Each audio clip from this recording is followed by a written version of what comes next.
रसूलुल्लाह सल्लल्लाहु अलैहि वसल्लम ने फरमाना कि 3 खसलतें ऐसी हैं कि जिस शख्स में ये पैदा हो जाएं, वो ईमान की मिठास को पा लेता है। पहली ये कि अल्लाह और उसका रसूल सल्लल्लाहु अलैहि वसल्लम उसके नज़दीक तमाम चीज़ों से ज़्यादा महबूब हों। दूसरी ये कि वो किसी इंसान से मोहब्बत सिर्फ अल्लाह की रज़ा के लिए करे।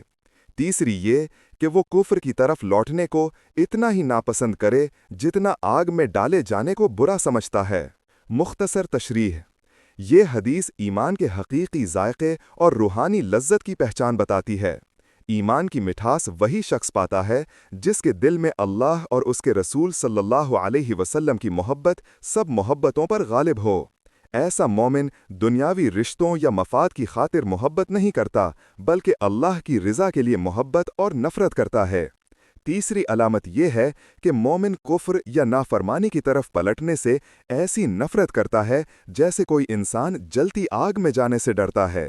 ये 3 सिफ़ात मोमिन के दिल को पाक करती हैं, ईमान को मजबूत करती हैं और बंदे को अल्लाह के करीब कर देती हैं।